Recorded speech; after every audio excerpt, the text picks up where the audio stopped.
And most of your stress is because you're thinking about too many things at once. In fact, when people don't do things, it's not because they can't. It's not even because they don't want to. It's because of the way they are focusing on what I call chunking things. When people don't follow through, here's what they do. I'll give you an example. Who here believes exercise is very important, but you don't exercise regularly? Let me see a show of hands. Raise your hand. More hands than most of us want to raise our hand, right? Now, who here really focuses, or I should say exercises regularly? Raise your hand. Regularly. Okay, great. Who here does not exercise regularly even though you believe it's important? Just be truthful. Okay, great. So let's see what the difference is here. A person who does not exercise regularly, I want you to raise your hand and I want you to tell me why you don't exercise regularly. Be truthful. Okay? Yes, sir. I don't have the time. Now, is that true? He even knows it's not true. He's going to answer you first. No. But it feels like he doesn't have the time because time is emotion. And he's got so many other things he is focused on getting results in that adding this to the list seems like a lot, right? And the other things are very important to him, like his business. I don't have the time. He has the time. What's the real reason he doesn't do it? Because of the way he thinks about exercise. When he focuses on what it would take to exercise, he does it very differently than someone who follows through. When you think about exercising, what's involved?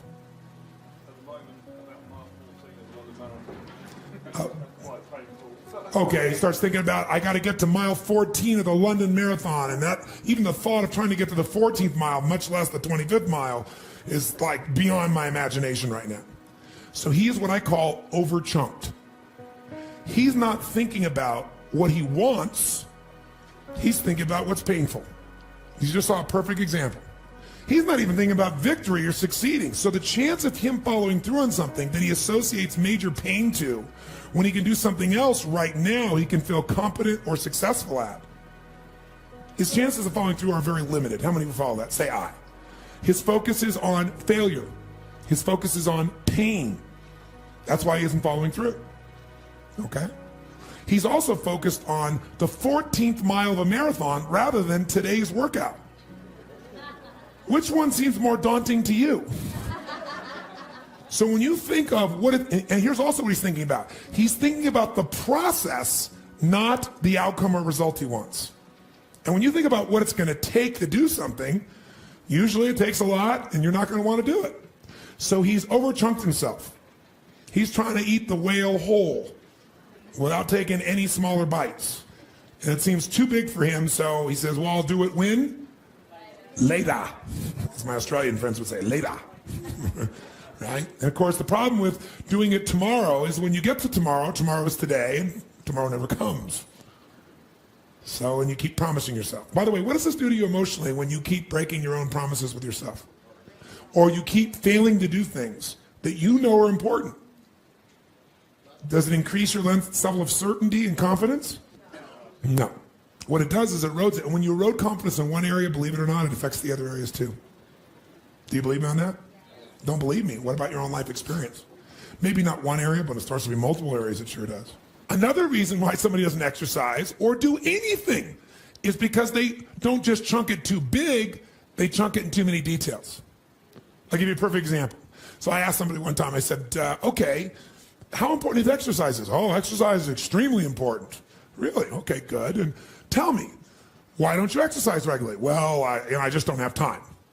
Okay, everybody gives that answer. That sounds wonderful. So tell me though, don't tell me about how much time you don't have. Tell me this. When you think about exercising, what do you think about? Which is a way of saying, what do you focus on? And so this woman says to me, well, my gosh, I mean, what do you mean what do I think about? Well, let's say I said to you, you got to start exercising and I'm going to put a gun to the head of your children and I will do very horrible things and hurt them badly if you don't exercise. Could you do it? Oh yeah, I could do it.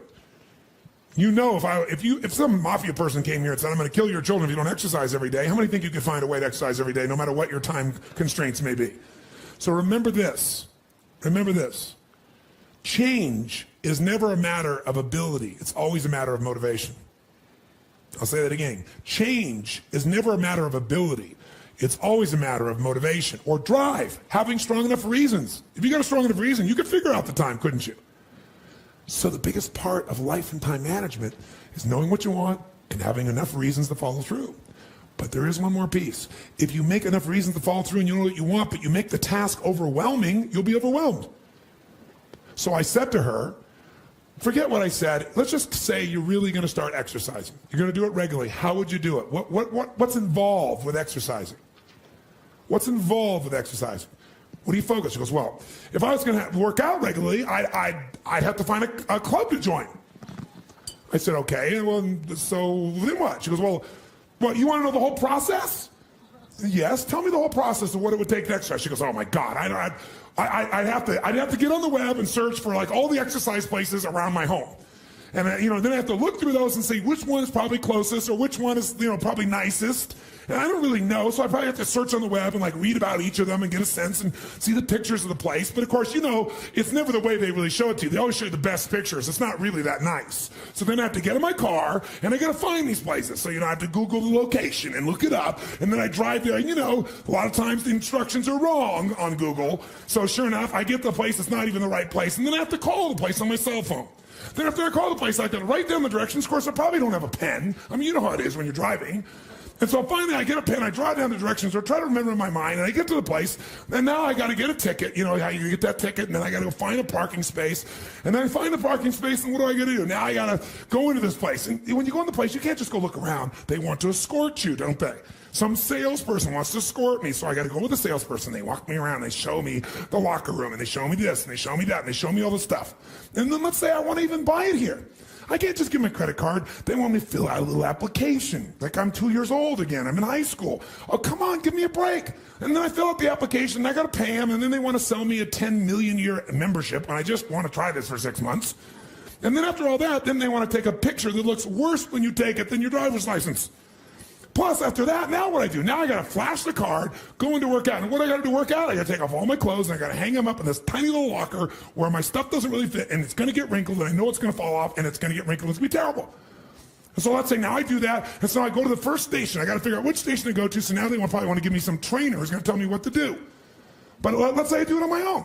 I go to the first station, somebody's sitting, some sweaty, smelly person who gets up and they got sweat all over. So now I got to take my towel and I got to wipe it all off. And then I got to adjust the weight. And then I don't know what the right weight is. I got to adjust it again and get the hassle, figure out how to adjust it. And then I finally do my exercise and then I got to wipe the thing off. And then I got to find the second station and maybe there's somebody there. Maybe it's all sweaty and I don't know the numbers. And after I do all these ones, station after station after station after station, now I got to go to the locker room and take off my sweaty clothes, which I'm going to put in a bag, which I know is going to stink up my car.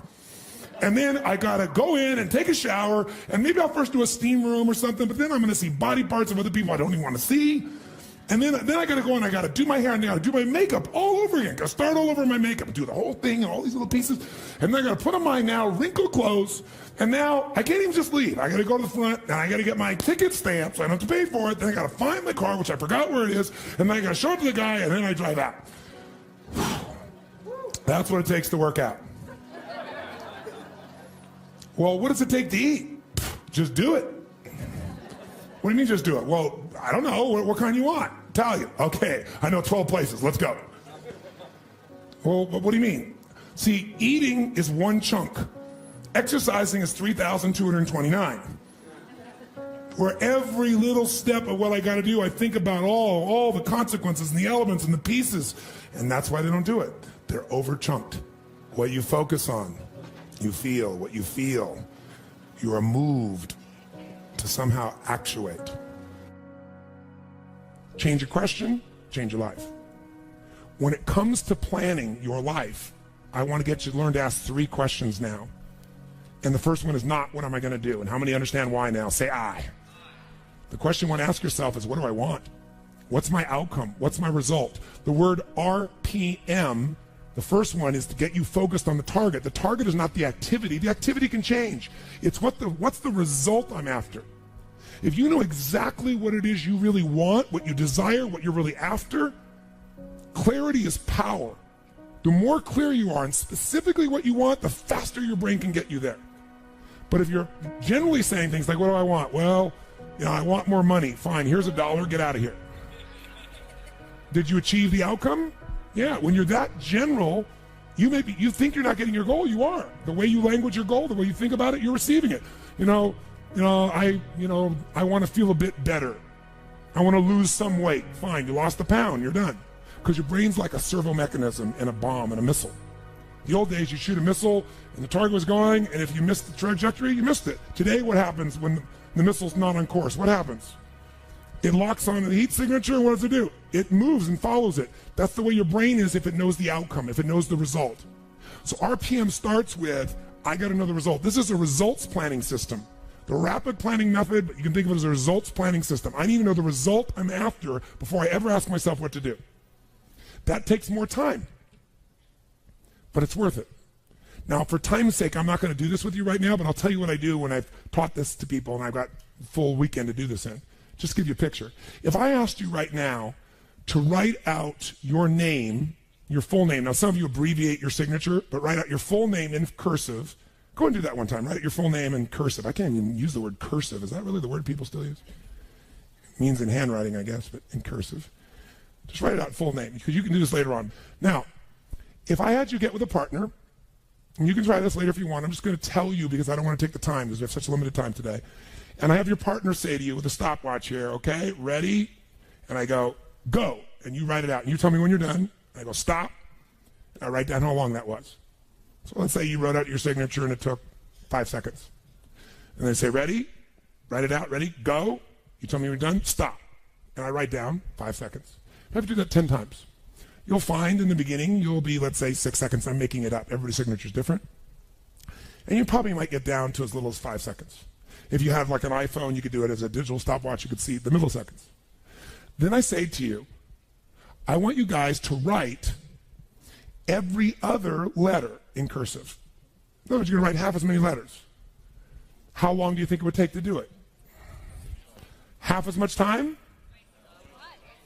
Most of you, it'll take twice as much time in the beginning, and then eventually, what's interesting is, if I do it 10 times, and the last 2 or 3, and this makes no logical sense, and again, I don't want to take the time to have all of you do this 10 times, 10 times, 10 times, but you can go do it on your own, I'll just tell you the result. In most cases, even though you're doing half as many letters, you cut it by 2/3 the time. There's something happens when you break an old pattern and you do it fresh. Your brain over the years has learned ways to move more rapidly since when you did your original signature, and you'll do it in 1/3 the amount of time. It'll take twice as much at first, and then it'll cost you 1/3 amount of time. Now, let me tell you why I'm telling you this. The system I'm calling the rapid planning method, by the time I show it to you, you're going to go, this takes more time than just making my to-do list. It will win. When will it take more time? When? Initially. But once you get it in your nervous system, it'll take you less time because your brain will be thinking in outcomes and not activities. And when you think in terms of outcomes and not activities, pretty soon, some of the activities in your list you don't even need to do to get the outcome. You find a better way to get the outcome quicker. Now, how do you do that? Yes, 3 questions. Question 1, what is my result? What is my outcome? What is it I really, truly want from this? If you're going back next week, and you say this next week, what are the most important what? Outcomes for me to get this week in my business? And you just write those outcomes out, not your action items, the outcomes. If you do that and nothing else, you'll be ahead of the game. And if you just keep looking at those outcomes every day, how am I doing on that outcome? Your brain will come up with ways to get to that outcome. I promise you. Focus on outcomes, not on activities. Action for most people, activities, most people may mistake movement for achievement. They mistake action items and to-dos for achievement. We're after the achievement. Are you with me on this? Yes or no? Yes. It's a different way of thinking, and I think all of you inherently have it. But if you make this ritualized, just like the things you've learned this week, they're all great, but if you don't systematize them, they'll work when you do them. But if you systematize them, right, and you see like Mr. Hallman here, where he goes in and just does it and makes sure it's being done again, or what you've seen Chet do, or what I do. You just do it over and over again, you don't miss it. Now the results are geometric. So I want to get you to systematize the thinking, whether you do it visually the way I'm going to show you or not. So, first question. What's the result I'm after? What's the ultimate result? What do I want out of this week, out of this thing, out of my business, out of my life, for my body? And you want to be as what as possible when you describe that outcome, that result. As what? As clear and specific as possible. Generalities will confuse you. So it might take you longer than just writing down call so-and-so to think, if I'm calling my son, I'm going to call Jarek, or I'm going to call my brother. This is what goes through my head before I call him, always. What's my outcome? Because I don't want to just call him. I want Jarek to feel loved by his dad. Or I'm thinking about what's my outcome. I've got to talk to him about this thing that's out there. I've got to make sure I get through to him on this because I want to guide him and move him in this direction. That's what I want to be as his father. I don't want to just chit chat. I can do that too. So if you think before every phone call, before every time you're planning your day, and you think before you have any meeting, what do you think the first thing I ask of anyone when we sit down in a meeting is? Okay, what are your outcomes? What are the outcomes for this meeting? First thing I want to know, because if I know the outcomes, guess what? A lot of meetings, they're done pretty quick. Because if I know the outcome, you don't have to go through all the activities to sell me on it. Just, that's your outcome? How do you want to do it? Sounds good to me. Rock. That's how you make a meeting productive. I know a meeting's productive not by the hours or time. Sometimes it takes longer to the outcome than you want, but I'm going to get the outcome. That's, by the way, what you see with me on stage. That's why my times vary. It's based on an outcome. I'm going to get that outcome. I don't give a damn whether it's the right time or not. I want to do it at that time, but I must deliver the outcome. How many get that? And by the way, how many like to have your company focused on outcomes, results, and not activities? Say I. People say all the time, well, did you get that done? Well, I left them an email. I left them a voicemail. I've sent them 3 emails. How many times have you heard that? When that happens with me, I'm like, but I don't show it. I just like, really?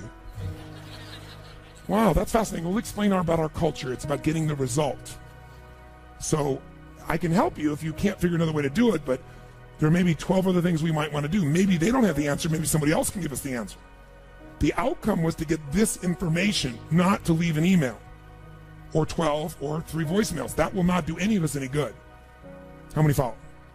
Now, whether you get the outcome or not, whether you get that result, will be based first, do you have clarity?